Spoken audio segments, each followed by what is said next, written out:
just joking.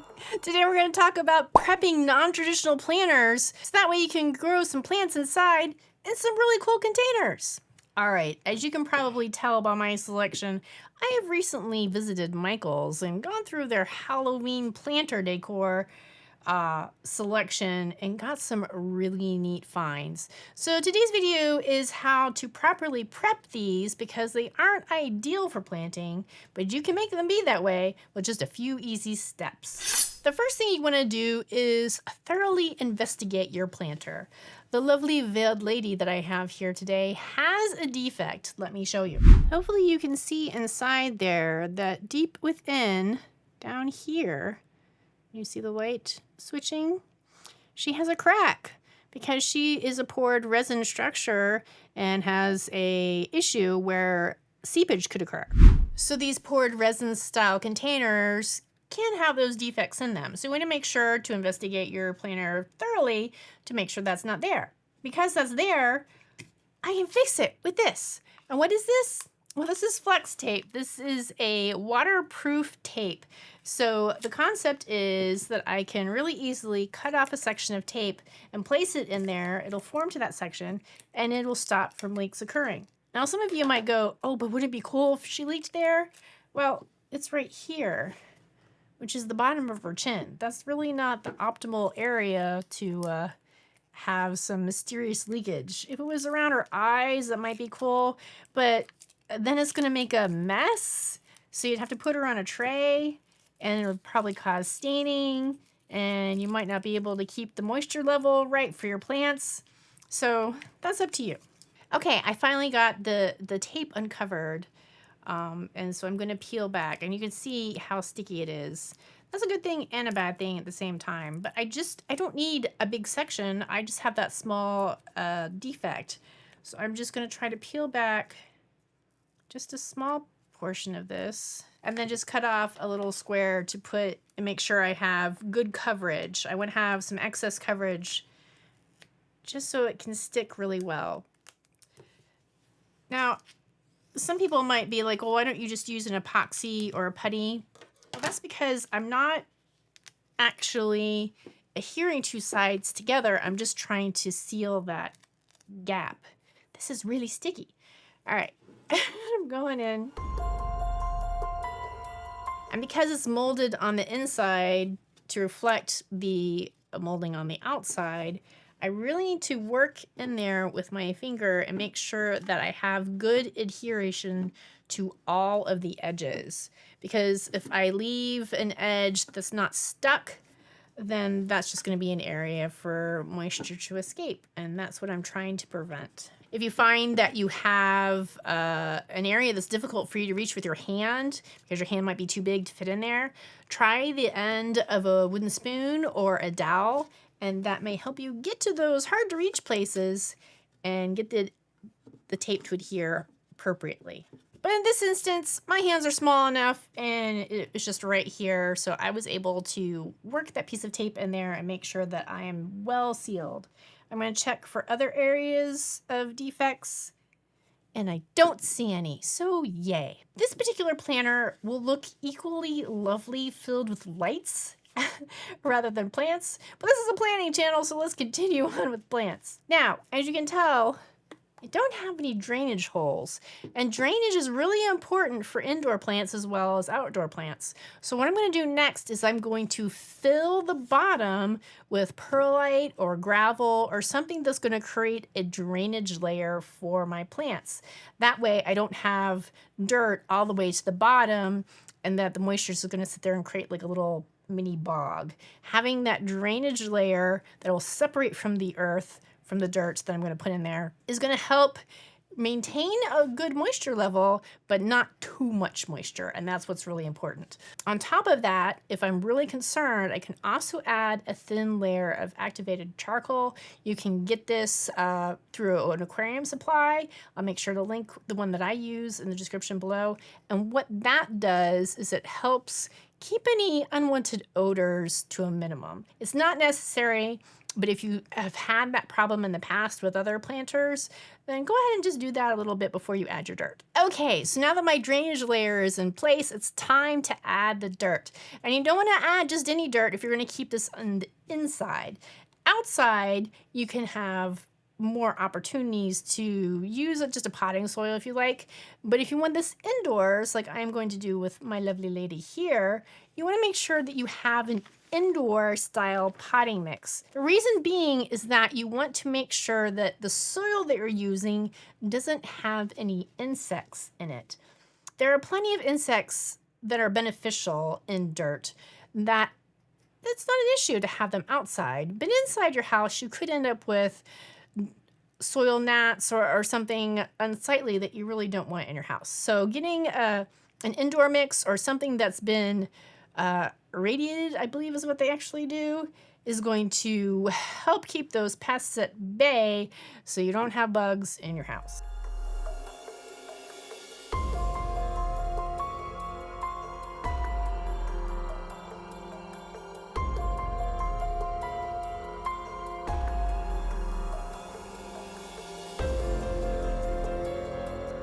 Planters such as this that have interesting shapes may create little void pockets that your soil doesn't get to. So it's a good idea to do a little tap and shake, and that's going to help that soil settle down into all those nooks and crannies, so that way you don't end up with a void, and once you put your plant in there, it sinks down too far. Next up is plant selection. You want something that's going to be attractive, but you're also going to want something that's suitable to your environment. So think ahead of where you're going to place your planter and what kind of light and environment that planter is going to be in. If you have a lovely bright lit area that gets plenty of sun throughout the day, then your choice of plants are going to be much larger than if you have just a slightly sunny corner that you want to tuck her away in. Many of the plants that you can purchase are going to have their light requirements written right on this label. So the one that I have selected likes bright light, but it tolerates medium. So I thought this sad little guy with its ghostly-like coloration of the pale green and white with the purple is going to be perfect in her. This is a dragon's tongue that they say is ideal for terrariums.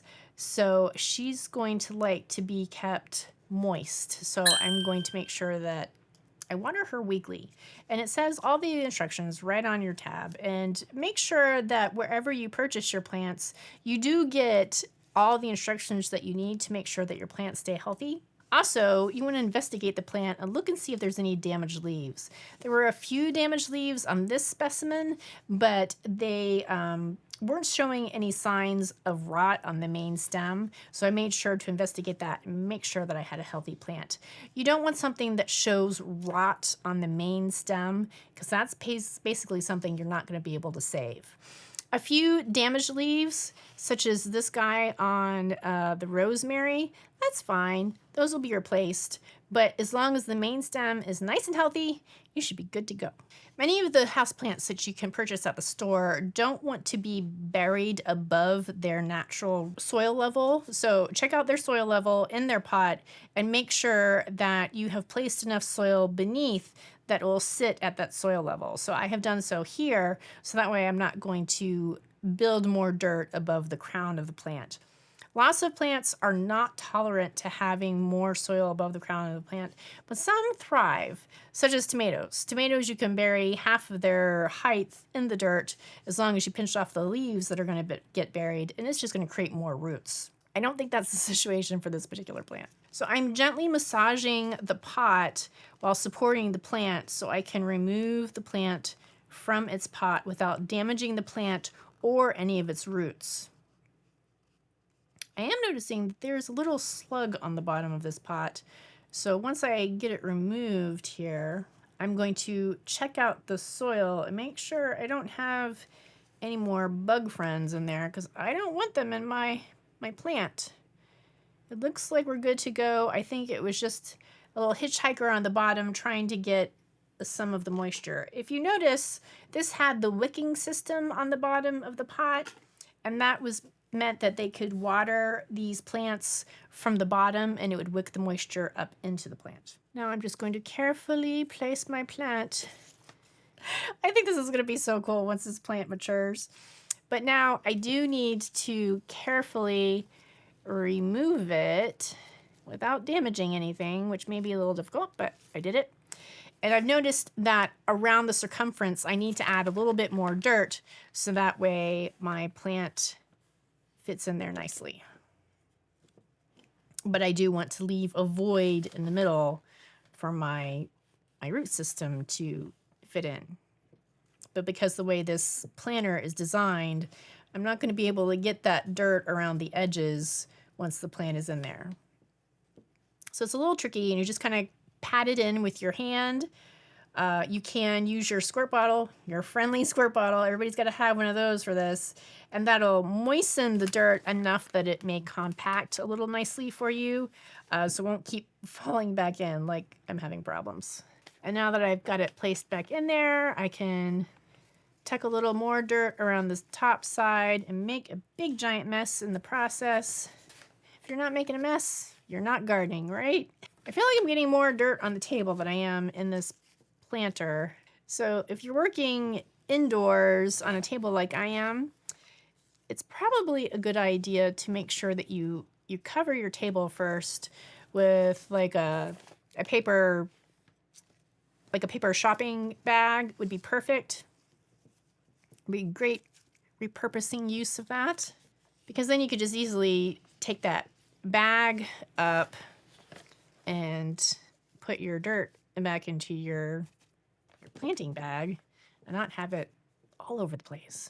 So this little planter has this beautiful crown of flowers on the top.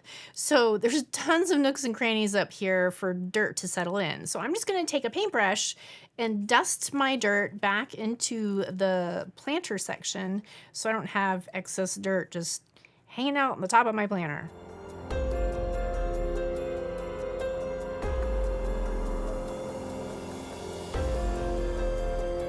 And so now I have my 2 new planters planted, and I'm going to give them a liberal squirt with my squirt bottle.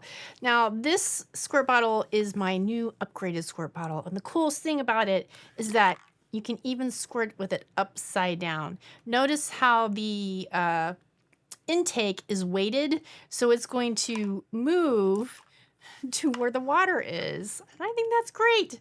I've had no problems with the squirt bottle. It is so much better than any other squirt bottles that I have used. But if you watch this channel, you know that I have a soft spot in my heart as a gardener for the spray bottle.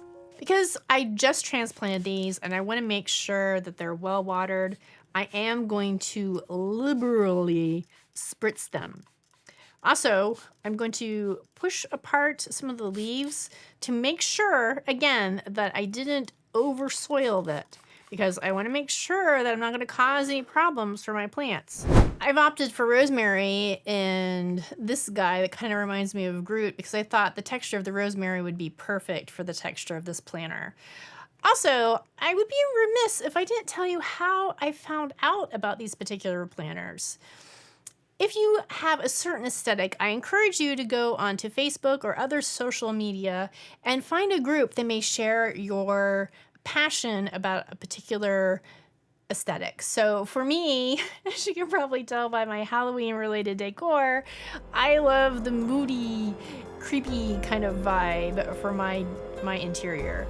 So I'm in a couple of Facebook groups that enjoy that as well. And they alerted me that Michael's already had their Halloween sale stuff. And they were 40% off by the time I got to them. And there was only one of each of these. So if you're in a group that has their eyes looking out for the type of things that you like, then they can let you know when they're available and what stores to check them out at. So that was super helpful for me.